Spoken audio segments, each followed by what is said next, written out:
Welcome to the Nighttime Soul Soothers, where we bring you the most enchanting bedtime stories to help you relax and drift off into a peaceful slumber.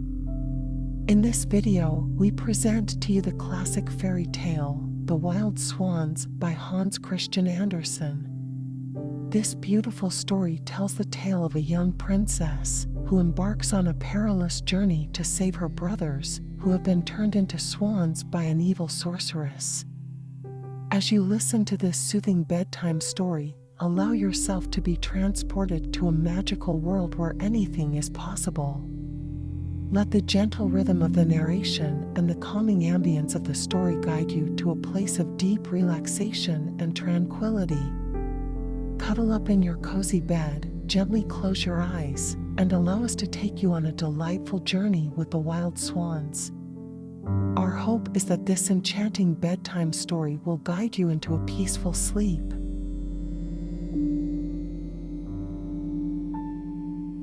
The Wild Swans by Hans Christian Andersen.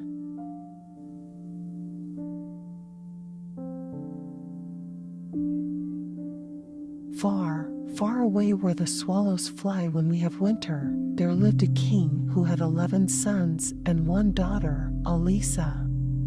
The 11 brothers, princes all, each went to school with a star at his breast and a sword at his side. They wrote with pencils of diamond upon golden slates, and could say their lesson by heart just as easily as they could read it from the book. You could tell at a glance how princely they were. Their sister, Elisa, sat on a little footstool of flawless glass. She had a picture book that had cost half a kingdom. Oh, the children had a very fine time, but it did not last forever. Their father, who was king over the whole country, married a wicked queen who did not treat his poor children at all well. They found that out the very first day. There was feasting throughout the palace, and the children played at entertaining guests. But instead of letting them have all the cakes and baked apples that they used to get, their new stepmother gave them only some sand in a teacup and told them to make believe that it was a special treat. The following week, the queen sent little Elisa to live in the country with some peasants. And before long she had made the king believe so many falsehoods about the poor princes that he took no further interest in them. "Fly out into the world and make your own living," the wicked queen told them. "Fly away like big birds without a voice." But she did not harm the princes as much as she meant to, for they turned into 11 magnificent white swans. With a weird cry, they flew out of the palace window, across the park into the woods. It was so early in the morning that their sister, Elisa, was still asleep when they flew over the peasant hut where she was staying. They hovered over the roofs, craning and twisting their long necks, flapping their wings, but nobody saw them or heard them.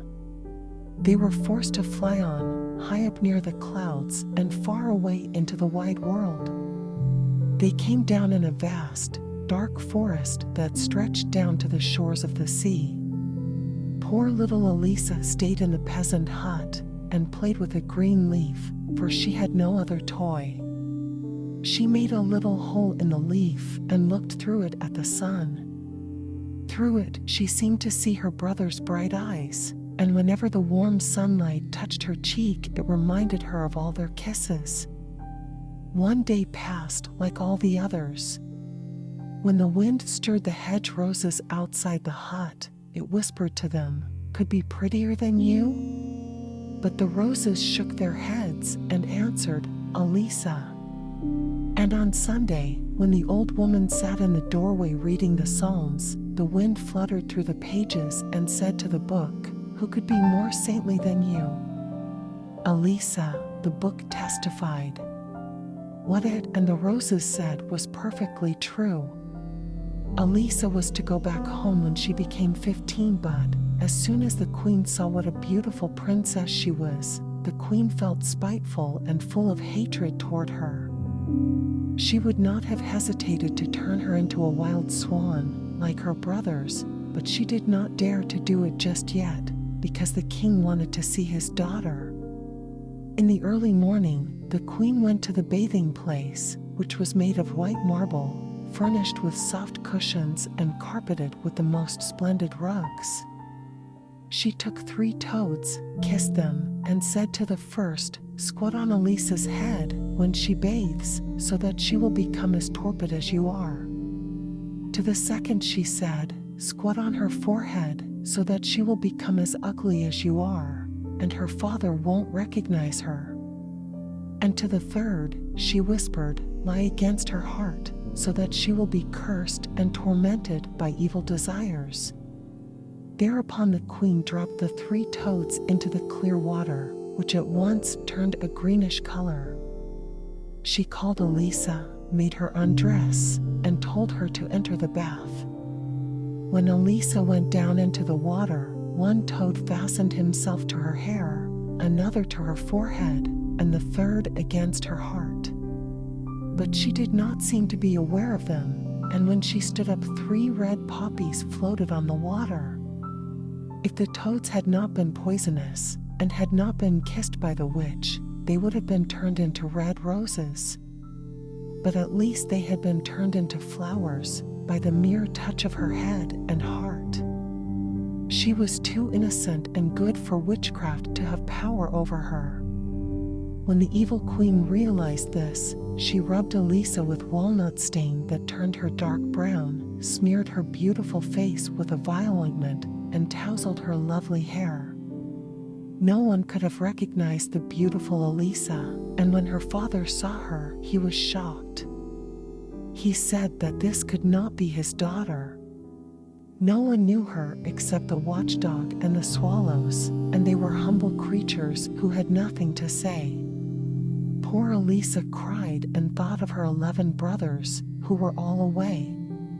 Heavy-hearted, she stole away from the palace and wandered all day long over fields and marshes, till she came to the vast forest. She had no idea where to turn. All she felt was her sorrow and her longing to be with her brothers. Like Herseth, they must have been driven out into the world, and she set her heart upon finding them. She had been in the forest only a little while when night came on, and as she had strayed from any sign of a path, she said her prayers and lay down on the soft moss, with her head pillowed against a stump. All was quiet, the air was so mild, and hundreds of fireflies glittered like a green fire in the grass and moss. When she lightly brushed against a single branch, the shining insects showered about her like falling stars. She dreamed of her brothers all night long. They were children again, playing together, writing with their diamond pencils on their golden slates, and looking at her wonderful picture book that had cost half a kingdom. But they no longer scribbled sums and exercises as they used to do. No, they set down their bold deeds and all that they had seen or heard. Everything in the picture book came alive. The birds sang, and the people strolled out of the book to talk with Elisa and her brothers, but whenever she turned a page, they immediately jumped back into place to keep the pictures in order. When she awoke, the sun was already high. She could not see it plainly, for the tall trees spread their tangled branches above her, but the rays played above like a shimmering golden gauze.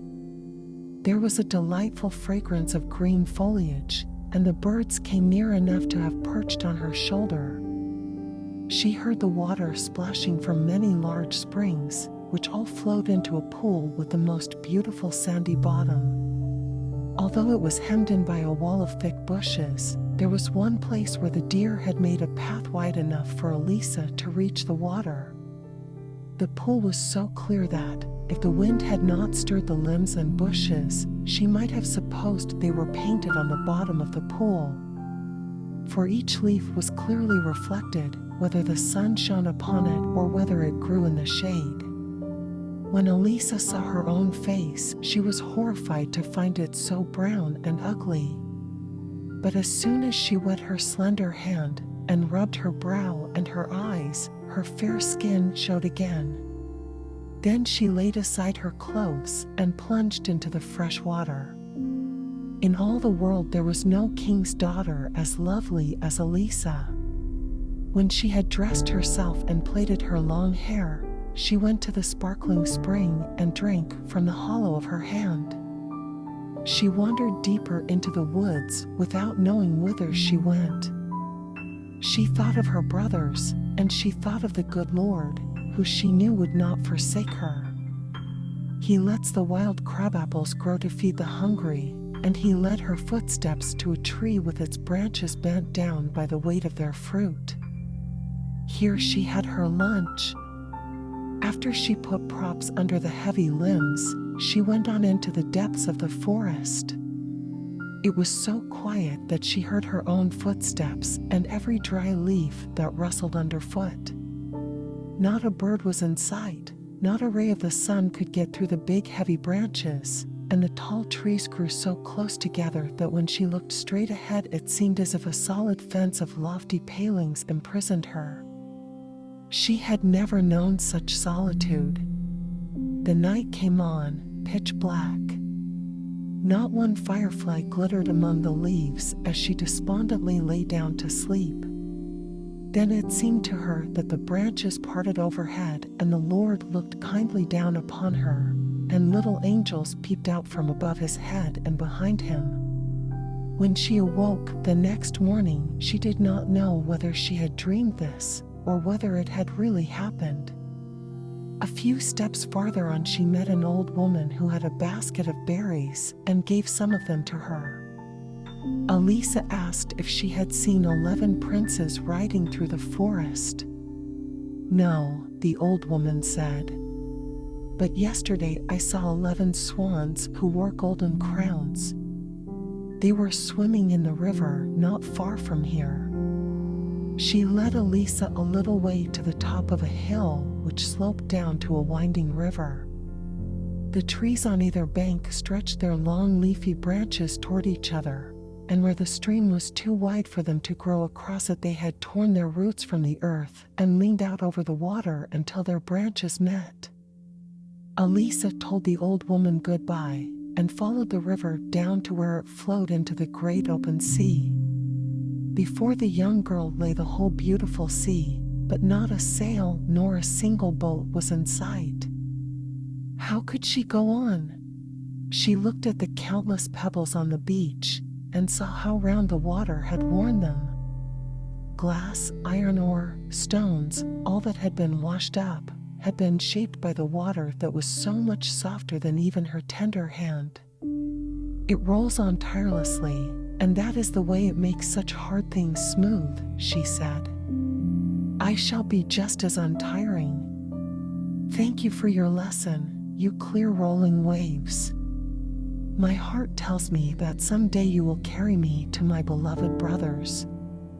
Among the wet seaweed, she found 11 white swan feathers, which she collected in a sheaf.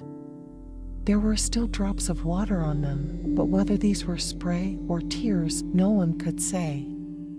It was very lonely along the shore, but she did not mind, for the sea was constantly changing. Indeed, it showed more changes in a few hours than an inland lake does in a whole year. When the sky was black with threatening clouds, it was as if the sea seemed to say, I can look threatening too. Then the wind would blow, and the waves would raise their white crests. But when the wind died down and the clouds were red, the sea would look like a rose petal. Sometimes it showed white, and sometimes green, but however calm it might seem, there was always a gentle lapping along the shore, where the waters rose and fell like the chest of a child asleep. Just at sunset, Elisa saw 11 white swans, with golden crowns on their heads, fly toward the shore. As they flew, one behind another, they looked like a white ribbon floating in the air. Elisa climbed up and hid behind a bush on the steep bank. The swans came down near her and flapped their magnificent white wings. As soon as the sun went down beyond the sea, the swans threw off their feathers, and there stood 11 handsome princes. They were her brothers, and, although they were greatly altered, she knew in her heart that she could not be mistaken. She cried aloud, and rushed into their arms, calling them each by name. The princes were so happy to see their little sister. And they knew her at once, for all that she had grown tall and lovely. They laughed, and they cried, and they soon realized how cruelly their stepmother had treated them all. "We brothers," said the eldest, "are forced to fly about disguised as wild swans as long as the sun is in the heavens, but when it goes down we take back our human form. So at sunset we must always look about us for some firm foothold, because if ever we were flying among the clouds at sunset we would be dashed down to the earth. We do not live on this coast. Beyond the sea there is another land as fair as this, but it lies far away, and we must cross the vast ocean to reach it. Along our course there is not one island where we can pass the night, except one little rock that rises from the middle of the sea. It is barely big enough to hold us, however close together we stand, and if there is a rough sea the waves wash over us. But still we thank God for it. In our human forms we rest there during the night, and without it we could never come back to our own dear homeland. It takes 2 of the longest days of the year for our journey. We are allowed to come back to our native land only once a year, and we do not dare to stay longer than 11 days. As we fly over this forest, we can see the palace where our father lives and where we were born. We can see the high tower of the church where our mother lies buried. And here we feel that even the trees and bushes are akin to us. Here the wild horses gallop across the moors as we saw them in our childhood, and the charcoal burner sings the same old songs to which we used to dance when we were children. Tbilisi is our homeland. It draws us to it, and here, dear sister, we have found you again. We may stay 2 days longer, and then we must fly across the sea to a land which is fair enough, but not our own. How shall we take you with us? For we have neither ship nor boat. How shall I set you free? Their sister asked, and they talked on for most of the night, sparing only a few hours for sleep. In the morning Elisa was awakened by the rustling of swans' wings overhead. Her brothers, once more enchanted, wheeled above her in great circles until they were out of sight. One of them, her youngest brother, stayed with her and rested his head on her breast while she stroked his wings. They spent the whole day together, and toward evening the others returned. As soon as the sun went down, they resumed their own shape. "Tomorrow," said one of her brothers, "we must fly away, and we dare not return until a whole year has passed. But we cannot leave you like this. Have you courage enough to come with us? My arm is strong enough to carry you through the forest, so surely the wings of us all should be strong enough to bear you across the sea." "Yes, take me with you," said Elisa. They spent the entire night making a net of pliant willow bark and tough rushes. They made it large and strong. Elisa lay down upon it, and, when the sun rose and her brothers again became wild swans, they lifted the net in their bills and flew high up toward the clouds with their beloved sister, who still was fast asleep. As the sun shone straight into her face, one of the swans flew over her head so as to shade her with his wide wings. They were far from the shore when she awoke. Elisa thought she must still be dreaming, so strange did it seem to be carried through the air, high over the sea. Beside her lay a branch full of beautiful ripe berries, and a bundle of sweet-tasting roots. Her youngest brother had gathered them and put them there for her. She gave him a grateful smile. She knew he must be the one who flew over her head to protect her eyes from the sun. They were so high that the first ship they sighted looked like a gull floating on the water. A cloud rolled up behind them, as big as a mountain. Upon it, Elisa saw gigantic shadows of herself and of the 11 swans. It was the most splendid picture she had ever seen, but as the sun rose higher, the clouds grew small, and the shadow picture of their flight disappeared. All day they flew like arrows whipping through the air, yet, because they had their sister to carry, they flew more slowly than on their former journeys. Night was drawing near, and a storm was rising. In terror, Elisa watched the sinking sun, for the lonely rock was nowhere in sight. It seemed to her that the swans beat their wings in the air more desperately. Alas, it was because of her that they could not fly fast enough. So soon as the sun went down, they would turn into men, and all of them would pitch down into the sea and drown. She prayed to God from the depths of her heart, but still no rock could be seen. Black clouds gathered and great gusts told of the storm to come. The threatening clouds came on as one tremendous wave that rolled down toward them like a massive lead, and flash upon flash of lightning followed them. Then the sun touched the rim of the sea. Elisa's heart beat madly as the swans shot down so fast that she thought they were falling, but they checked their downward swoop. Half of the sun was below the sea when she first saw the little rock below them. It looked no larger than the head of a seal jutting out of the water. The sun sank very fast. Now it was no bigger than a star, but her foot touched solid ground. Then the sun went out like the last spark on a piece of burning paper. She saw her brothers stand about her, arm in arm, and there was only just room enough for all of them. The waves beat upon the rock and washed over them in a shower of spray. The heavens were lit by constant flashes, and bolt upon bolt of thunder crashed.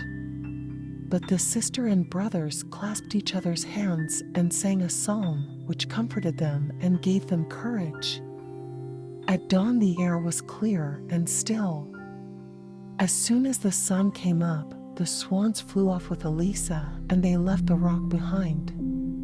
The waves still tossed, and from the height where they soared it looked as if the white flecks of foam against the dark green waves were millions of white swans swimming upon the waters. When the sun rose higher, Elisa saw before her a mountainous land, half floating in the air. Its peaks were capped with sparkling ice, and in the middle rose a castle that was a mile long, with one bold colonnade perched upon another. Down below, palm trees swayed and brilliant flowers bloomed as big as mill wheels. She asked if this was the land for which they were bound, but the swans shook their heads. What she saw was the gorgeous and ever-changing palace of Fata Morgana. No mortal being could venture to enter it. As Elisa stared at it, before her eyes the mountains, palms, and palace faded away, and in their place rose 20 splendid churches, all alike, with lofty towers and pointed windows. She thought she heard the organ peal, but it was the roll of the ocean she heard. When she came close to the churches, they turned into a fleet of ships sailing beneath her, but when she looked down it was only a sea mist drifting over the water.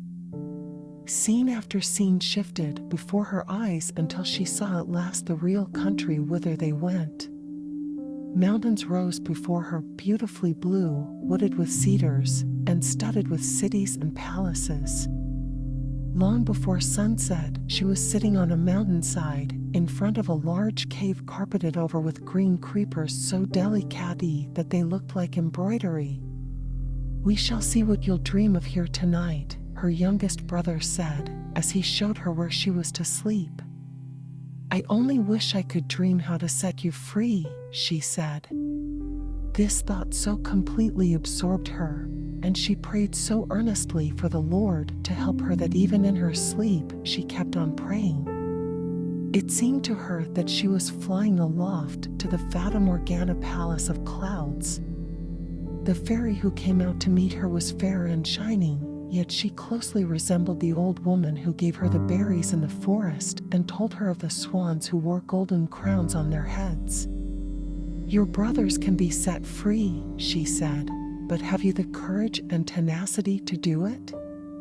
The sea water that changes the shape of rough stones is indeed softer than your delicate hands, but it cannot feel the pain that your fingers will feel. It has no heart, so it cannot suffer the anguish and heartache that you will have to endure. Do you see this stinging nettle in my hand? Many such nettles grow around the cave where you sleep. Only those, and the ones that grow upon graves in the churchyards, may be used. Remember that. Those you must gather, although they will burn your hands to blisters. Crush the nettles with your feet and you will have flax, which you must spin and weave into 11 shirts of mail with long sleeves. Once you throw these over the 11 wild swans, the spell over them is broken. But keep this well in mind. From the moment you undertake this task until it is done, even though it lasts for years, you must not speak. The first word you say will strike your brothers' hearts like a deadly knife. Their lives are at the mercy of your tongue. Now, remember what I told you." She touched Elisa's hand with nettles that burned like fire and awakened her. It was broad daylight, and close at hand where she had been sleeping grew a nettle like those of which she had dreamed. She thanked God upon her knees and left the cave to begin her task. With her soft hands she took hold of the dreadful nettles that seared like fire. Great blisters rose on her hands and arms, but she endured it gladly in the hope that she could free her beloved brothers. She crushed each nettle with her bare feet and spun the green flax. When her brothers returned at sunset, it alarmed them that she did not speak. They feared this was some new spell cast by their wicked stepmother, but when they saw her hands, they understood that she labored to save them. The youngest one wept, and wherever his tears touched Elisa, she felt no more pain, and the burning blisters healed. She toiled throughout the night, for she could not rest until she had delivered her beloved brothers from the enchantment. Throughout the next day, while the swans were gone, she sat all alone, but never had the time sped so quickly. One shirt was made, and she set to work on the second one. Then she heard the blast of a hunting horn on the mountainside. It frightened her, for the sound came nearer until she could hear the hounds bark. Terror-stricken, she ran into the cave, bundled together the nettles she had gathered and woven, and sat down on this bundle. Immediately a big dog came bounding from the thicket, followed by another, and still another, all barking loudly as they ran to and fro. In a very few minutes all the huntsmen stood in front of the cave. The most handsome of these was the king of the land, and he came up to Elisa. Never before had he seen a girl so beautiful. "My lovely child," he said, "how do you come to be here?" Elisa shook her head, for she did not dare to speak. Her brother's deliverance and their very lives depended upon it, and she hid her hands under her apron to keep the king from seeing how much she suffered. "Come with me," he told her. "You cannot stay here. If you are as good as you are fair, I shall clothe you in silk and velvet, set a golden crown upon your head, and give you my finest palace to live in." Then he lifted her up on his horse. When she wept and wrung her hands, the king told her, "My only wish is to make you happy. Someday you will thank me for doing this." Off through the mountains he spurred, holding her before him on his horse as his huntsmen galloped behind them. At sundown, his splendid city with all its towers and domes lay before them. The king led her into his palace, where great fountains played in the high marble halls, and where both walls and ceilings were adorned with paintings. But she took no notice of any of these things. She could only weep and grieve. Indifferently, she let the women dress her in royal garments, weave strings of pearls in her hair, and draw soft gloves over her blistered fingers. She was so dazzlingly beautiful in all the splendor that the whole court bowed even deeper than before. And the king chose her for his bride, although the archbishop shook his head and whispered that this lovely maid of the woods must be a witch who had blinded their eyes and stolen the king's heart. But the king would not listen to him. He commanded that music be played, the costliest dishes be served, and the prettiest girls dance for her. She was shown through sweet-scented gardens and into magnificent halls, but nothing could make her lips smile or her eyes sparkle. Sorrow had set its seal upon them. At length, the king opened the door to a little chamber adjoining her bedroom. It was covered with splendid green embroideries and looked just like the cave in which he had found her. On the floor lay the bundle of flax she had spun from the nettles, and from the ceiling hung the shirt she had already finished. One of the huntsmen had brought these with him as curiosities. "Here you may dream that you are back in your old home," the king told her. "Here is the work that you were doing there, and surrounded by all your splendor here, it may amuse you to think of those times." When Elisa saw these things that were so precious to her, a smile trembled on her lips, and the blood rushed back to her cheeks. The hope that she could free her brothers returned to her, and she kissed the king's hand. He pressed her to his heart and commanded that all the church bells peal to announce their wedding. The beautiful mute girl from the forest was to be the country's queen. The archbishop whispered evil words in the king's ear, but they did not reach his heart. The wedding was to take place. The archbishop himself had to place the crown on her head. Out of spite, he forced the tight circlet so low on her forehead that it hurt her. But a heavier band encircled her heart, and the sorrow she felt for her brothers kept her from feeling any hurt of the flesh. Her lips were mute, for one single word would mean death to her brothers, but her eyes shone with love for the kind and handsome king who did his best to please her. Every day she grew fonder and fonder of him in her heart. Oh, if only she could confide in him and tell him what grieved her. But mute she must remain and finish her task in silence. So at night she would steal away from his sight into her little chamber, which resembled the cave, and there she wove one shirt after another. But when she set to work on the seventh, there was not enough flax left to finish it. She knew that the nettles she must use grew in the churchyard, but she had to gather them herself. How could she go there? "Oh, what is the pain in my fingers compared with the anguish I feel in my heart?" she thought. "I must take the risk, and the good Lord will not desert me." As terrified as if she were doing some evil thing, she tiptoed down into the moonlit garden, through the long alleys and down the deserted streets to the churchyard. There she saw a group of vampires sitting in a circle on one of the large gravestones. These hideous ghouls took off their ragged clothes as they were about to bathe. With skinny fingers they clawed open the new graves. Greedily they snatched out the bodies and ate the flesh from them. Elisa had to pass close to them, and they fixed their vile eyes upon her, but she said a prayer, picked the stinging nettles, and carried them back to the palace. Only one man saw her, the archbishop. He was awake while others slept. Now he had proof of what he had suspected. There was something wrong with the queen. She was a witch, and that was how she had duped the king and all his people. In the confessional, he told the king what he had seen and what he feared. As the bitter words spewed from his mouth, the images of the saints shook their heads, as much as to say, "He lies.